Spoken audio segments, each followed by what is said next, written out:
प्रश्न क्या है? एक छोटी गुफा में कुछ खरगोश और कुछ पक्षी है जिनके कुल 35 सिर तथा 98 पैर है, तब पक्षियों और खरगोशों की संख्या ज्ञात करो। तो यहाँ पे बोला जा रहा है क्या कि कोई गुफा है, वहाँ पे कुछ पक्षी है और कुछ खरगोश है जिनकी सिरों की संख्या कितने हैं? 35 है और पैरों की संख्या कितने हैं? 98 है। तो पक्षी कितने हैं और खरगोश कितने हैं, इनके बारे में हम लोग को बताना है। ठीक है, तो माना खरगोशों की संख्या कितना है? X है और पक्षियों की संख्या क्या है? Y है।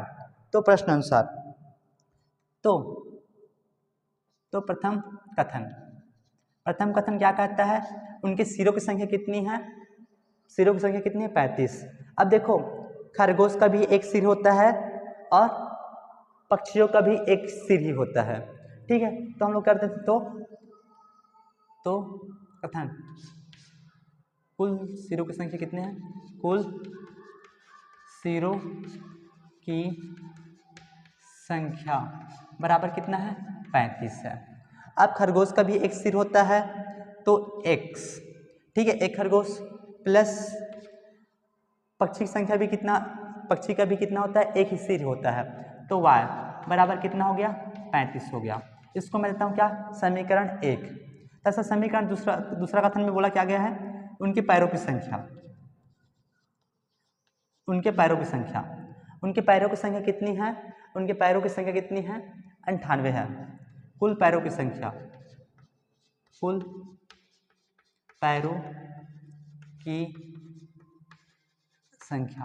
बराबर कितना है? 98 है। अब यहाँ से देखते क्या है, खरगोश के कितने पैर होते हैं? 4 पैर होते हैं, तो मैं यहाँ पे क्या रख दूंगा? 4x रख दूंगा, प्लस पक्षियों के कितने पैर होते हैं? पक्षी के केवल 2 पैर होते हैं, तो 2y बराबर क्या हो जाएगा? 98 हो जाएगा। ठीक है, अब यहाँ से मैं क्या करता हूँ, इस समीकरण को मैं क्या कर लेता हूँ, यहाँ से मैं 2 से मैं भाग करता हूँ। समीकरण को मैं क्या करता हूँ? 2 से भाग कर देता हूँ। ये भी 2 से भाग जा रहा है, क्या हो जाएगा? 2x हो जाएगा, प्लस ये भी 2 से जाएगा, कितना बचेगा? केवल y बचेगा, बराबर इसको 2 से भाग करूँगा, कितना बचेगा? 49 बचेगा। इसको मैं कहता हूँ क्या? समीकरण 2। मैंने यहाँ पे क्या किया? 2 से भाग दिया, समीकरण के दोनों पद को 2 से भाग किया। ठीक है, मैंने क्या किया? दोनों पद में 2 का भाग करने पर लिख देते हैं, यहाँ पे 2 का भाग करने पर। ठीक है, मैंने दोनों पद पे क्या किया? 2 से भाग किया। 2 से भाग किया तो कितना बचा? 2, ये 2 कट गया, ये कितना होगा? 49 बार।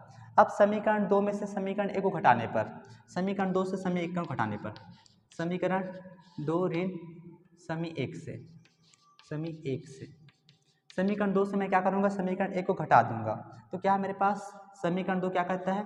2x प्लस y बराबर कितना? 49। समीकरण 1 कितना है? समीकरण 1 कितना है? ये है x प्लस y बराबर कितना? 35। क्या करना है? घटाना है। घटाने को चिन्ह डालते हैं, क्या होगा? ये घटाना हो जाएगा, यहाँ पे घटाना हो जाएगा, इनके मध्य घटाना हो जाएगा। ठीक है, तो देखो 2x में से एक x घटा तो कितना बचा? x बचा। ये धन का y, ये ऋण का y, ये धन का y, ये ऋण का y, तो ये आपस में क्या हो रहा है? कट रहा है, तो काट दिया। बराबर कितना हो जाएगा? 9 में से 5 गया तो 4, 4 में से 3 गया तो 1, तो मेरे पास यहाँ से क्या मिल गया? मेरे पास x बराबर कितने मिला? 14। अब x के मान को मैं क्या करूँगा? समीकरण 1 या समीकरण 2 पे मैं रख लूँगा। चलो यहाँ पे रख लेते हैं, x के मान को समीकरण 1 में रखने पर, ठीक है, मेरे पास क्या आया? x बराबर कितना आया? 14।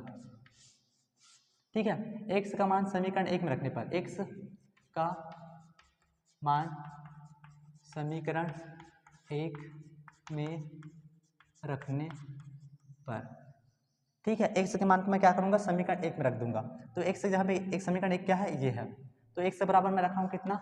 14 प्लस y बराबर कितना? 35। ठीक है, ये एक के साथ कैसा है? जोड़ने के संबंध में है।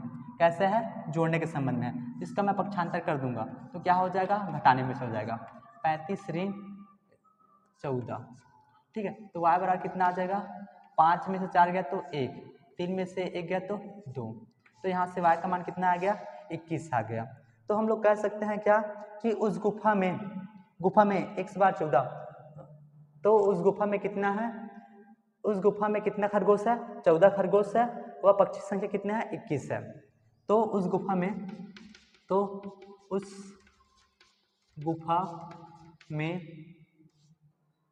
14 खरगोश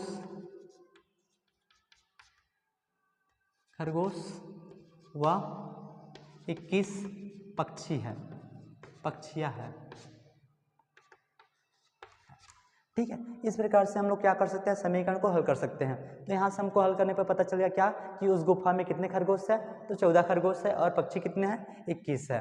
ठीक है, चलते